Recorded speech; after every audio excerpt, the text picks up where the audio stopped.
This video is aimed at providing viewers with a better understanding of procurement requirements specific to public sector. We will also build on some concepts introduced to you in previous videos in this series. The term procurement refers to the process, legislation and regulations that apply to the process of how goods and services are sourced in the public sector. As indicated, this episode discusses a very crucial aspect of public sector which relates to procurement of goods and services. Further legislation as well as regulations expand on procurement requirements. Since government deals with the service delivery mandate as well as taxpayers' money, it is very important to put in place strict rules regarding the manner in which goods and services are procured either from the private sector or from other organs of state. That is, other public sector institutions.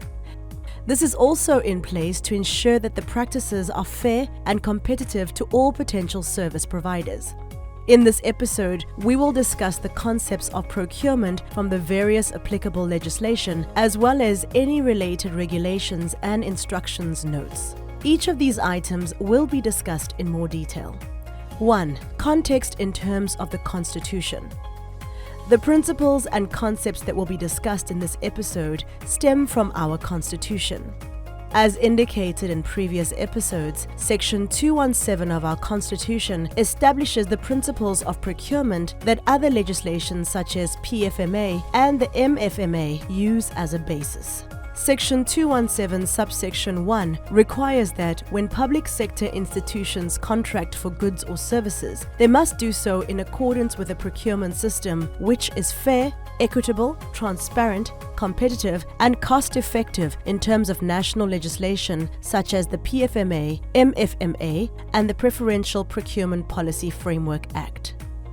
The PFMA, the Public Finance Management Act, refers to the requirements around procurement in two different sections, namely Chapter 5 and Chapter 6 of the PFMA, which will be discussed in a little more detail.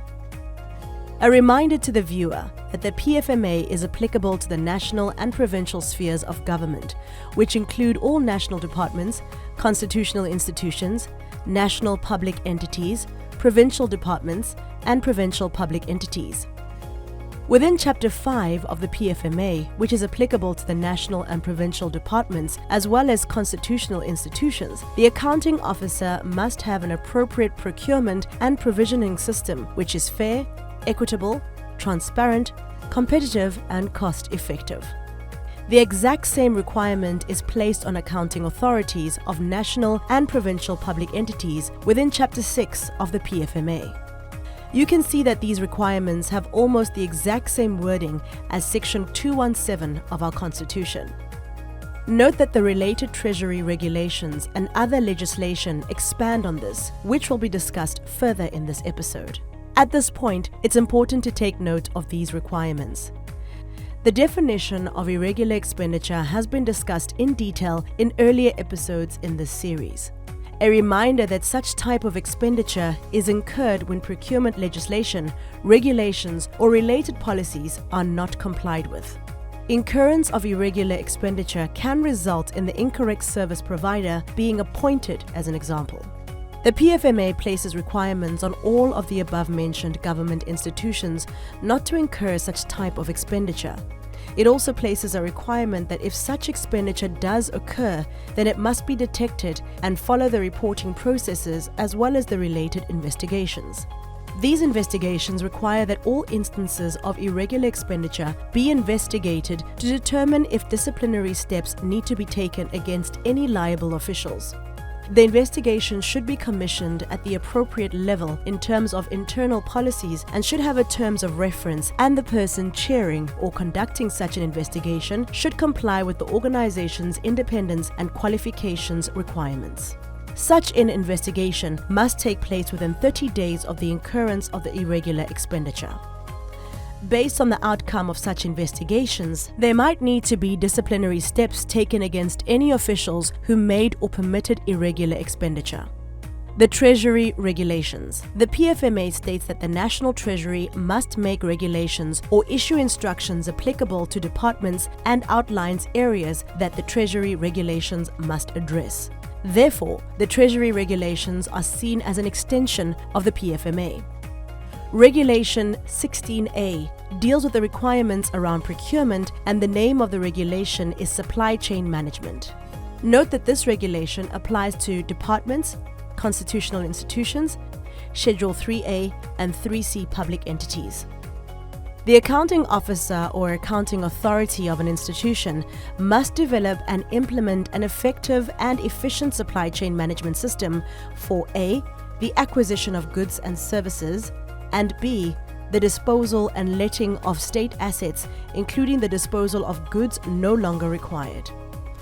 It should be noted that this regulation provides the framework for a supply chain management system.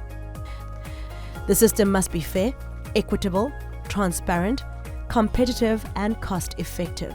Note that these principles are also outlined in Section 217 of the Constitution. This regulation also outlines at minimum what should be included in the supply chain management system, such as 1. Demand management, which relates to the process around planning for the organization's procurement needs for the financial year. 2. Acquisition management, which relates to the processes around the actual acquisition of goods and services and the related controls around these processes. 3. Logistics management, which relates to the processes around controls of the transport of such goods and services where applicable. 4. Disposal management, which relates to processes and controls around disposal of any state assets. 5. Risk management. And 6. Regular assessment of supply chain performance. A supply chain management unit must be established within the Office of the Chief Financial Officer to implement a supply chain management system. Procurement of goods and services must be done either by way of quotations or through a bidding process and must be within the threshold values as determined by the National Treasury. The National Treasury practically implements this regulation by issuing SCM instruction notes that outline what these thresholds are. Currently, SCM Instruction Number 2 of 2021 to 2022 is the relevant instruction, and in summary states that expenditure with an estimated cost of up to 1 million rand should go through a 3-quote process. Items above that amount should go through a tender process, also referred to as a bidding process. Viewers can obtain a copy of this instruction from the National Treasury website. A supply chain management system must, in the case of procurement through a bidding process, provide for A. The adjudication of bids through a bid adjudication committee. This committee makes a final decision regarding the winning bidder from a procurement process and ensures that all processes outlined in legislation have been followed. B. The establishment, composition, and functioning of bid specification, evaluation, and adjudication committees. C. The selection of bid adjudication committee members. D. Bidding procedures. And E. The approval of bid evaluation and/or adjudication committee recommendations. The PFMA requires that all officials and other role players in a supply chain management system must comply with the highest ethical standards. This is in keeping with our constitutional principles. The spirit of the PFMA and related Treasury regulations, especially with the area of procurement and supply chain management, confirms and emphasizes the requirement of ethical behavior amongst all role players involved in the supply chain management process. The Treasury regulations also outline the process where it may be impractical to invite suppliers to bid for providing goods and services either through a quotation process or open bidding process. The accounting officer or authority may procure the required goods and services by other means, provided that the reasons for deviating from inviting bids must be recorded and approved by the accounting authority or officer. Examples of justifiable deviations are cases of emergencies or a service that can only be provided by a sole supplier. The National Treasury regularly issues instruction notes as to how this process of deviating from inviting bids must be applied. To create efficiency efficiencies and benefits of the economies of scale because of the spending power of the public sector, the National Treasury and Provincial Treasuries may facilitate transversal contracts. These can also be referred to as centrally arranged contracts that enable government to, among others, leverage its bulk purchasing power and achieve savings, eliminate duplication, reduce administration costs, and also improve contract management and better service delivery. The National Treasury facilitates the arrangement for all transversal contracts for goods and services. The list of all transversal contracts are listed on the websites of the National Treasury and the respective provincial treasuries. To achieve any additional efficiencies and savings, the Treasury regulations allow for an entity or department to participate in contracts secured by another organ of state, provided this participation was approved by the accounting officer or authority intending to participate in that contract. There also needs to be approval from the department that secured the original contract with the relevant contractor, and that the contract was procured through a competitive bidding process and must not have resulted from a deviation. There is also a requirement that the contract price be the same and within the scope and time of the original contract. The public sector may also not conduct any business with suppliers who appear on the National Treasury's database of prohibited suppliers, which outlines a list of suppliers who have been included in this list for various reasons, such as poor performance or service delivery. Furthermore, no organ of state may conduct business with any supplier whose tax affairs with the South African Revenue Services are not in order. MFMA. The requirements of the MFMA around procurement and supply chain management emanate from Chapter 11 of the MFMA. Note that this applies to both municipalities and municipal entities. It is a requirement for municipalities and municipal entities to have a supply chain management policy. Such policy must be fair, equitable, transparent, competitive, and cost-effective, and must cover at least the following: various thresholds and related procurement processes that may be used, including tenders, quotations, auctions, and other types of competitive bidding. Open and transparent pre-qualification process for tenders. Bid documentation, advertising, and invitations for contracts. Compulsory disclosures on any conflicts of interest for prospective contractors. Barring of persons from participating in tendering or other bidding processes. Measures for combating fraud, corruption, favoritism, and unfair and irregular SCM practices. Promoting ethics of officials and other role players. Procurement of goods and services through contracts entered into by other organs of state. Contract management. Delegation of municipal supply chain management powers and duties. The MFMA affirms a process of inviting suppliers to bid for the provision of goods and services to ensure fairness and transparency as other constitutional principles. Therefore, the concept of unsolicited bids is outlined. An unsolicited bid is seen as a supplier approaching the municipality or municipal entity to engage in business with that supplier. A municipality or municipal entity is not obliged to consider an unsolicited bid received outside its normal bidding process. The accounting officer must implement the supply chain management policy. No councillor of any municipality may be a member of a supply chain management committee that evaluates or approves any such process. No person may interfere with the supply chain management system. The MFMA requires that a contract or agreement procured through the supply chain management system must be in writing and must stipulate terms and conditions for termination or the contract in the case of no or underperformance by the supplier, dispute resolutions, and any other matters prescribed. The accounting officer must monitor on a monthly basis the performance of the supplier. No councillor of any municipality may be a member of a supply chain management committee that evaluates or approves any such process. MFMA SCM regulations. 1. As an extension to the procurement aspect of the MFMA, supply chain management regulations have been issued to give procedure to the overall requirements of the MFMA. The requirements of these regulations are as binding as the requirements of the MFMA and similar to the PFMA Treasury regulations are an extension of the MFMA. Some of the more pertinent regulations will be discussed now.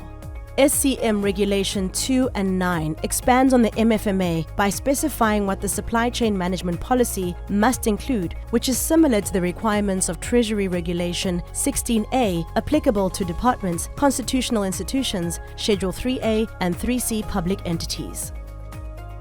SCM Regulation 12 outlines the range or thresholds of the procurement processes that are applicable to municipalities and municipal entities, which in summary states that procurement of goods and services of up to 2,000 Rand may be procured via petty cash. From 2,000 Rand to 10,000 Rand may be procured by written or verbal quotations. Above 10,000 Rand and up to 200,000 Rand may be procured through written quotations, and an open bidding process is applicable for amounts greater than 200,000 Rand. SCM Regulation 14 requires a list of accredited prospective suppliers to be maintained that must be used for written or verbal quotations. The quotations will therefore be obtained from this list of accredited prospective service providers.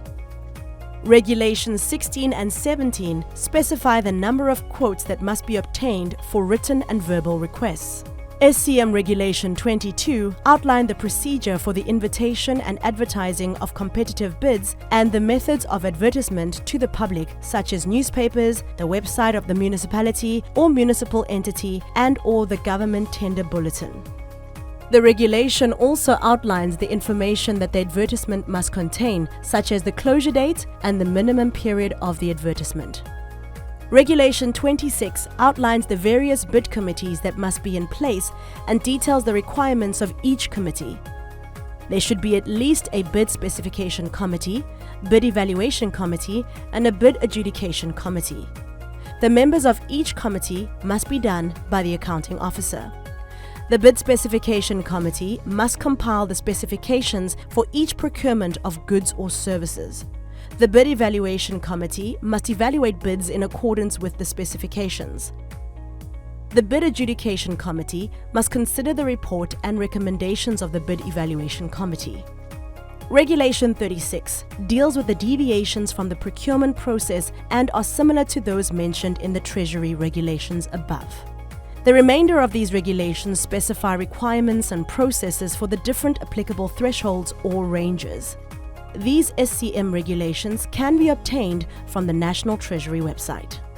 PPFA, Triple PFA. A part of the legal framework that is applicable to the public sector, the Preferential Procurement Policy Framework Act, will be discussed. This act, also referred to as the Triple PFA, is applicable across all three spheres in government and applies to all procurements equal to or greater than 30,000 Rand. A reminder that the Triple PFA also seeks to address the requirements outlined in Section 217 of our Constitution. The Triple PFA makes a provision that the Minister of Finance may take regulations regarding any matter to achieve the objectives of this Act.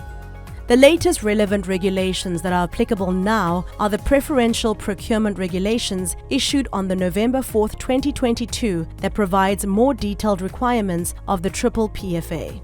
In summary, this Act and its regulations state that for procurements equal to or below 50 million Rand, a preference point system known as 80-20 system must be applied. For procurements above 50 million Rand, the 90-10 system must be applied. The 80-20 preference point system also applies for tenders that will generate income or to dispose of or lease assets with a value equal to or below 50 million Rand. The 90-10 preference point system will be used for tenders to generate income or to dispose of or lease assets with a value above 50 million Rand. For the 80-20 point system, 20% of the score is based on specific goals which may include contracting with persons or categories of persons historically disadvantaged by unfair discrimination on the basis of race, gender and disability, and 80% is based on the price. Similarly, for the 90-10 point system, 10% is based on specific goals, which may include contracting with persons or categories of persons historically disadvantaged by unfair discrimination on the basis of race, gender, and disability, and 90% is based on the price. Key Treasury Instruction Notes. Similar to the MFMA, the National Treasury issues instruction notes to give effect to the supply chain management requirements in the PFMA and related Treasury regulations and are as enforceable as the PFMA itself. These instruction notes are also available on the National Treasury website. The requirements of the key instruction notes are as follows: establishing the various thresholds for quotations or open bidding, outlining concepts such as deviations from normal bidding processes and emergency procurements and sole suppliers. Requirements of suppliers to have their tax affairs in order with the South African Revenue Services, and also details how the entity should verify the tax status of prospective suppliers prior to awarding any contracts to a supplier. Please view the other episodes in this series to gain a better understanding of how the public sector finance operates. In our next episode, we will be covering auditing in the public sector.